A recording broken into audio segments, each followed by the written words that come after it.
เต็ม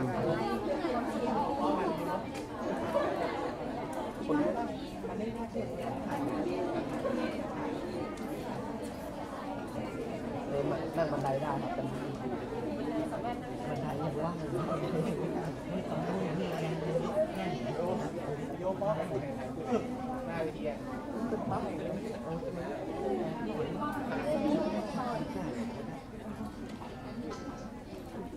เบลอแบบเข้าโจ๊กปัก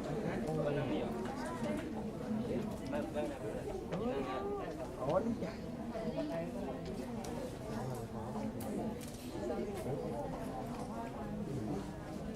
สวัสดีครับยินดีต้อนรับเข้าสู่พิธีเปิดเทศกาลภาพถ่าย180 ปีความสัมพันธ์ระหว่างไทยกับสหรัฐอเมริกานะครับ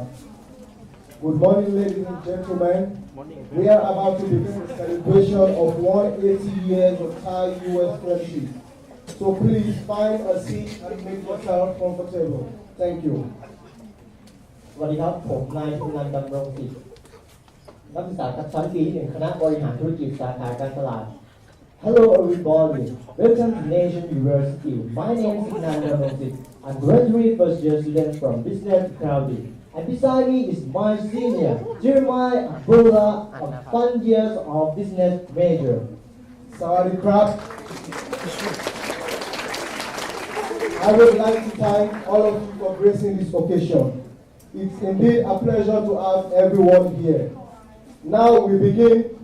the celebration, and I pray that we all enjoy it and gain a lot from it. Thank you. Without any further delay, I would like to welcome Mr. Michael E.,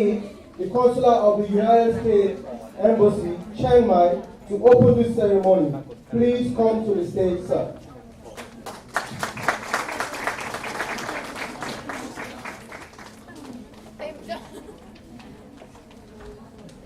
ถ่ายได้อายุนั่งเลย สวัสดีครับ ไปเลยครับไปเลยครับเปิดแล้ว Okay. Well, thank you for that very energetic introduction. Thank you. Let's speak a little bit in Thai first. Korean Atikabadi, Dr.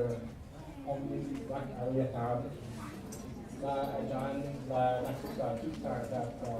ขอบคุณครับที่ต้อนรับเราที่มหาวิทยาลัยในเชิญครับ I am very pleased to be here in Lampang on my first official visit as Consul General. Lampang is one of 15 provinces in northern Thailand we serve, and we've been working closely with various partners and organizations in promoting human rights, economic issues, environmental issues, education, cultural exchange, and many more. And it gives me great pleasure to welcome Mr. Hossein Farmani,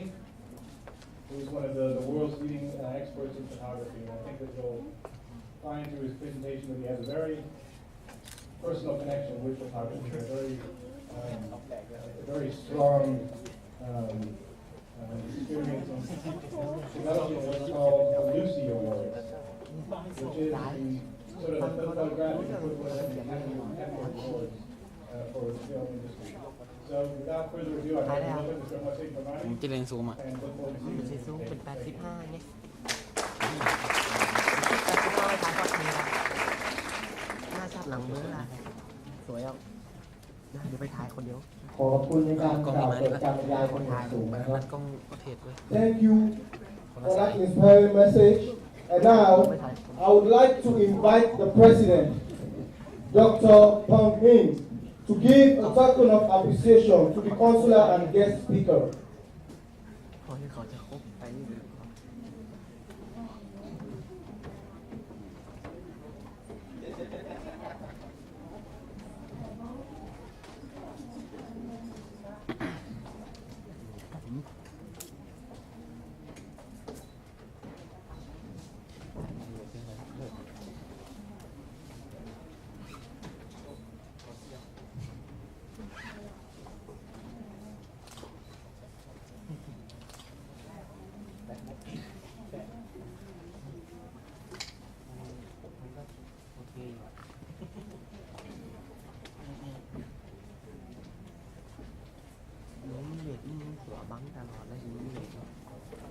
ตะกล้องมหาลัย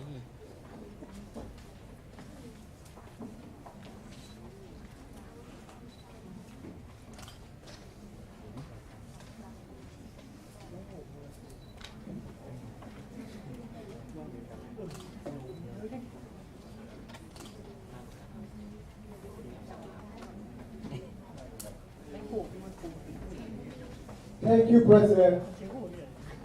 หลังจากนี้ครับผมขอเรียนเชิญดร.สุจิราหาผลคณบดีคณะมนุษยศาสตร์และสังคมศาสตร์เป็นผู้บรรยายไทยของ Mr. Hossein Farmani ครับ Next, I would like to invite Dr. Sujira Apple, Dean of Humanity and Social Science, to be an interpreter for the special guest, Mr. Hossein Farmani.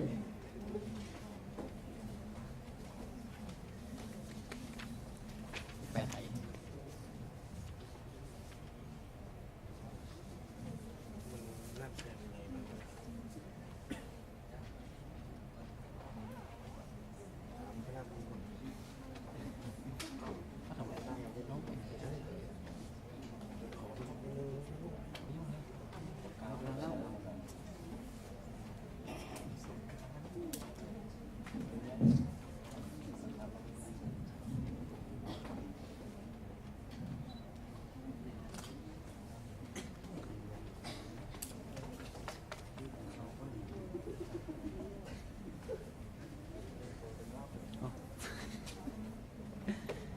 สองคนไหน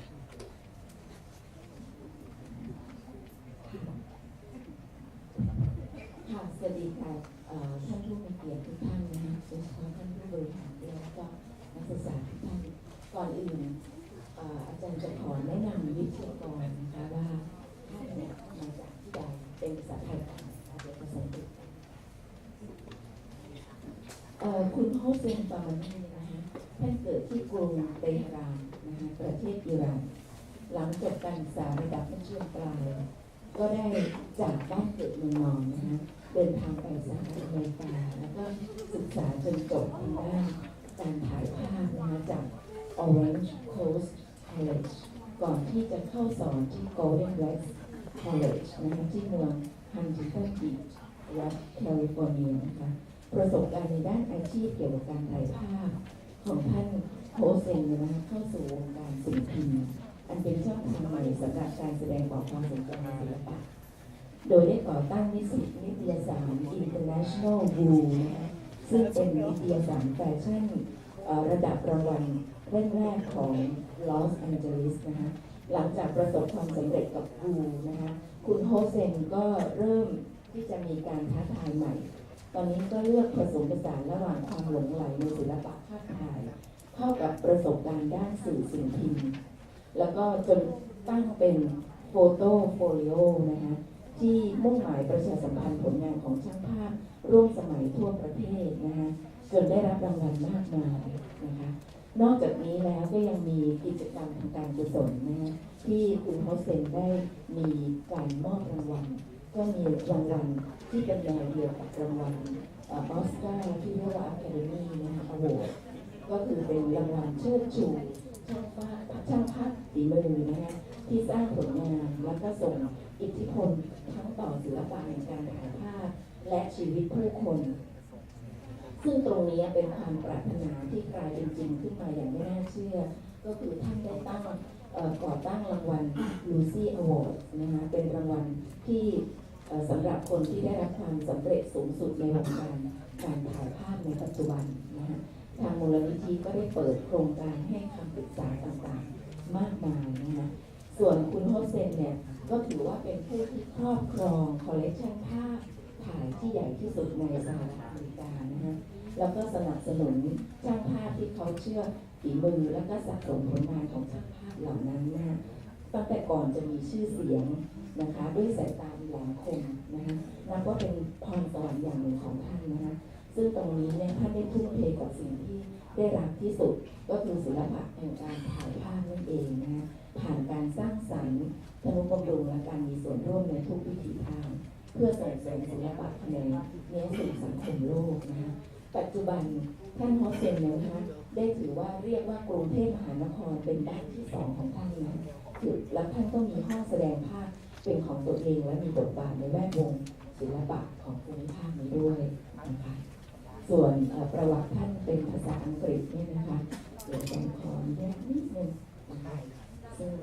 ตรงนี้เนี่ยเสิร์ฟมาให้เมื่อวานอ่านดูมาเองนะว่า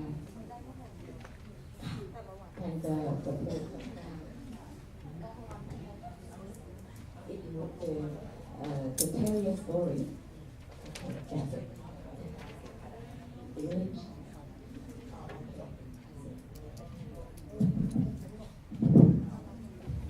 สวัสดีครับ That's all I know in Thai, so I'm very excited. ทั้งหมดนี้ก็เป็นสิ่งที่เขาพูดได้นะคะคำว่าสวัสดี How many of you are studying photography here? Anyone here? ในนี้เนี่ย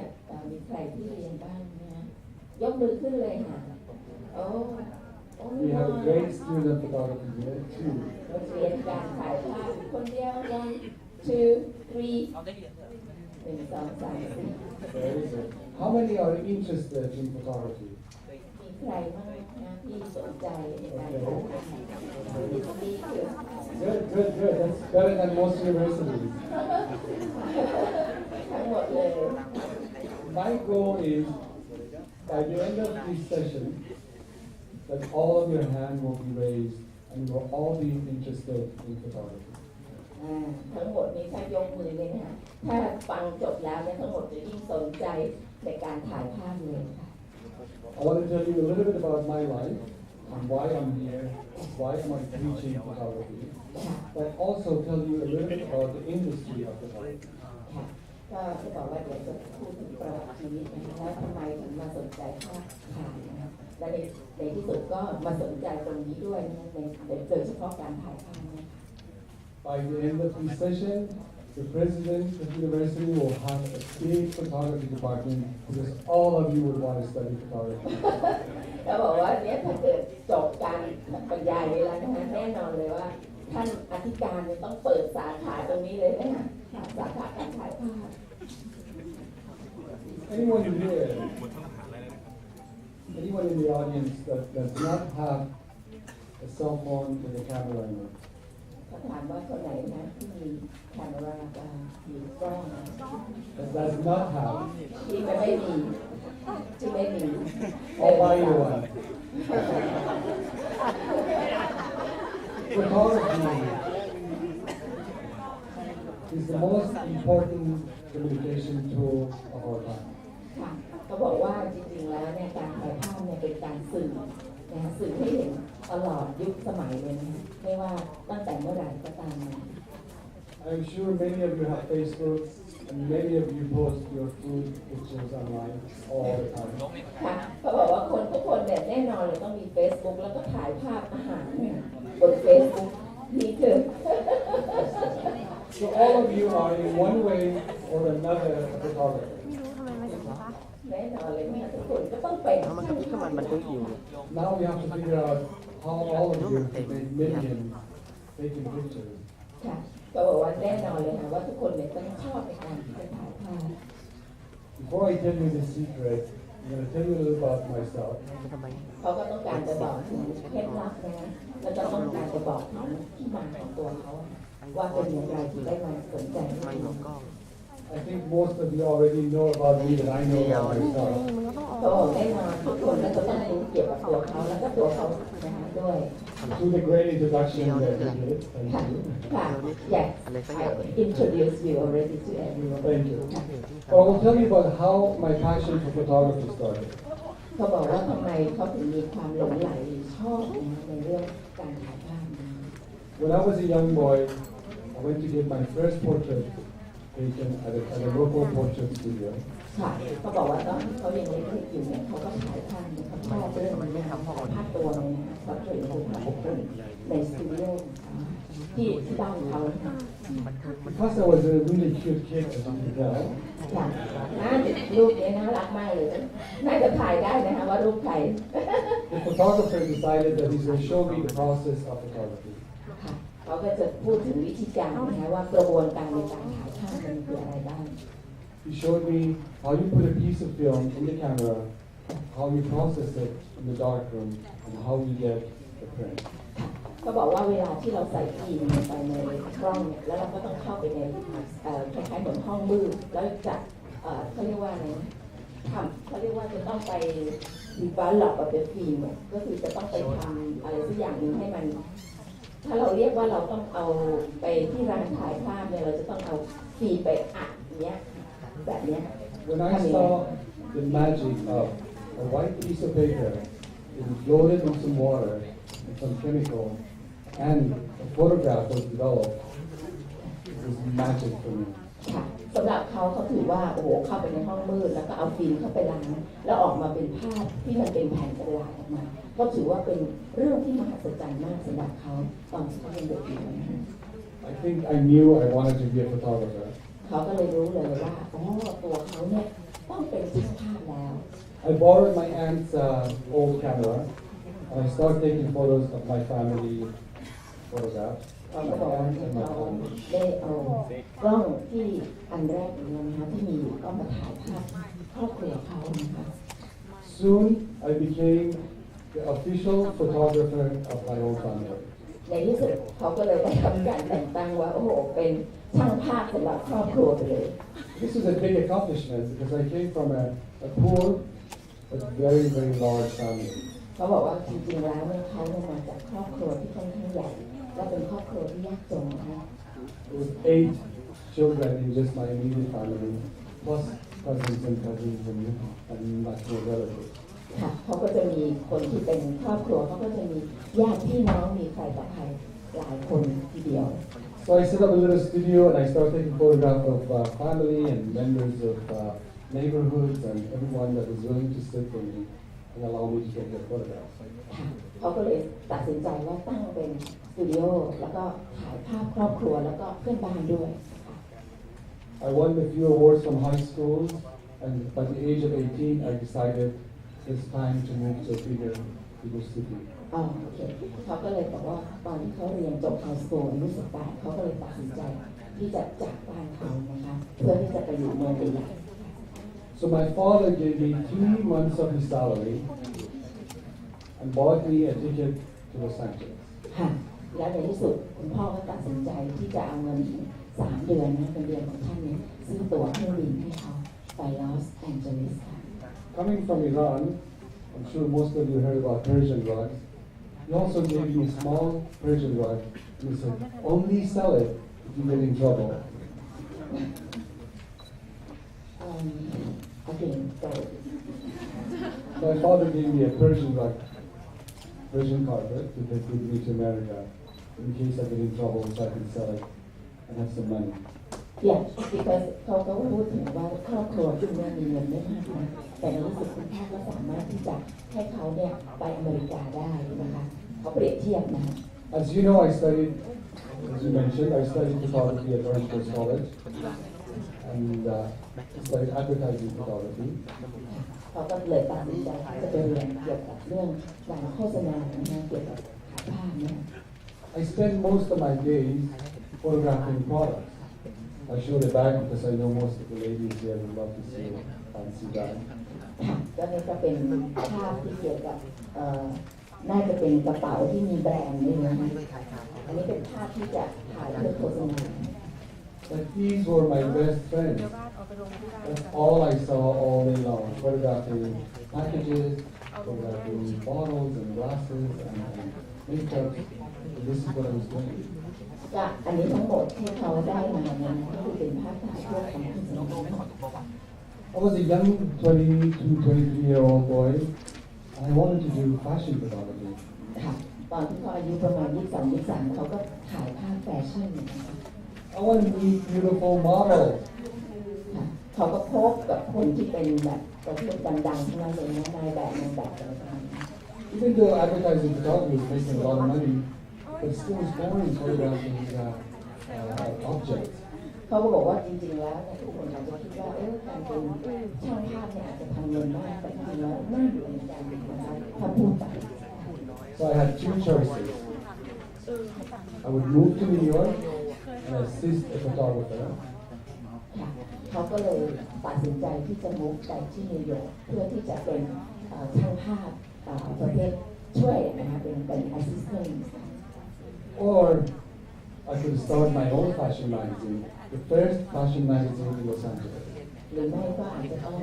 เป็นคนที่ทำแมกกาซีนของตัวเองที่ลอสแอนเจลิสนะคะ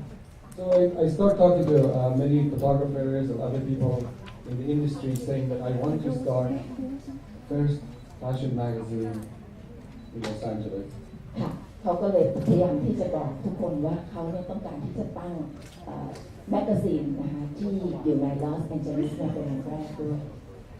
They all looked at me like I was crazy. ทุกคนก็มองว่าเฮ้ยเขาบ้าหรือเปล่า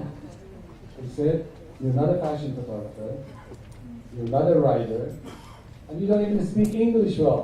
How can you do a magazine?" เขาก็บอกว่าอุ้ยตายแล้วคุณก็ไม่เคยได้เป็นช่างภาพแบบประเภทดีไซน์แฟชั่นเปิดท็อปโปรเฟอร์นี่คือช่างภาพที่เกี่ยวกับพวกออกแบบหรือว่าเป็นนักเขียนแล้วก็แถมพวกภาษาอังกฤษก็ไม่เก่งอีกเหมือนพวกเราเลยนะ But I was passionate. แต่ว่าตัวท่านเนี่ยเป็นคนที่มีความหลงไหลที่จะทำเรื่องนี้ให้ได้ชอบให้ได้ I was so passionate that I would not take no for answer from anyone.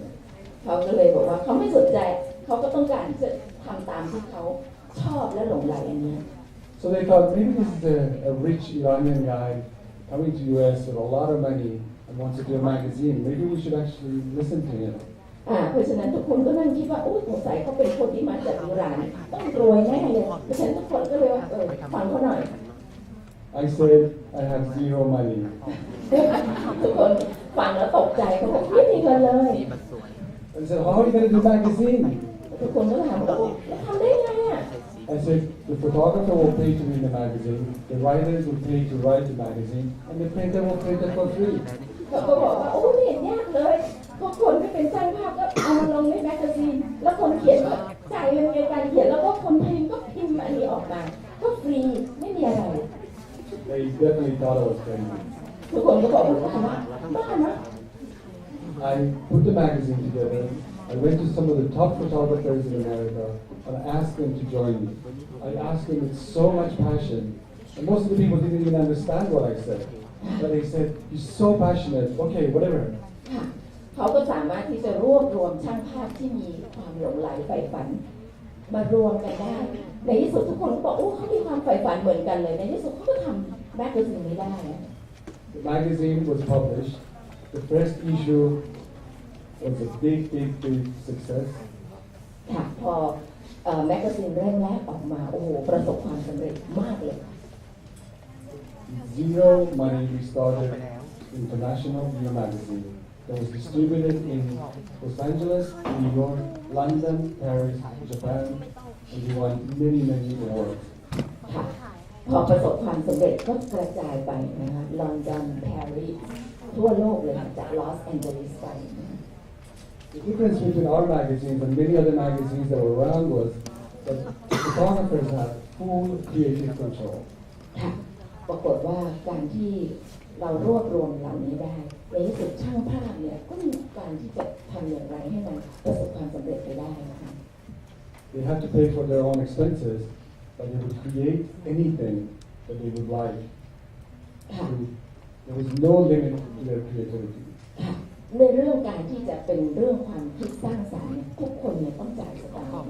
จริงแต่ในที่สุดเขาก็ทำได้ประสบความสำเร็จเพราะมันเป็นงานสร้างสรรค์ So I'm telling you these stories, the most of what about my life and my career and what I have accomplished, mostly to tell you if I can do this, anyone in this room can do it.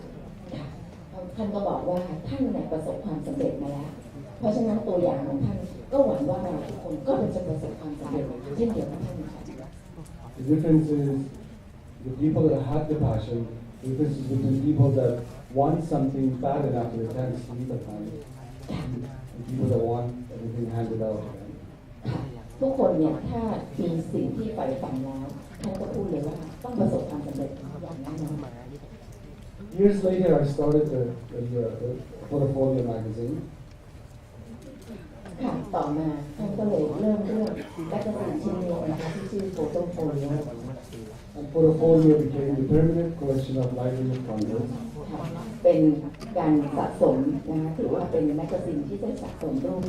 เกี่ยวกับไลบรารีของเกรซนะคะ which is a very big honor for any publisher in the United States. ถือว่าเป็นบริษัทที่พิมพ์ใหญ่ที่สุดในอเมริกา While I was publishing magazines, there was this virus called AIDS. There was this disease that was killing many of my friends. ค่ะท่านก็บอกว่าที่เขาต้องสนใจเรื่องที่ต้องทำแมกกาซีนขึ้นมาเพราะว่าอะไรเพราะว่ามันมีเชื้อโรคชนิดหนึ่งที่เรียกว่าAIDSท่านบอกว่าเพื่อนท่านตายด้วยโรคนี้หลายคนเลยนะ Every week, I was going to a funeral. ค่ะเกือบจะทุกอาทิตย์นะ Every week, we lost a photographer, a model, a designer, a friend. ค่ะท่านก็บอกว่าทุกอาทิตย์เลยต้องสูญเสียช่างภาพต้องสูญเสียพวก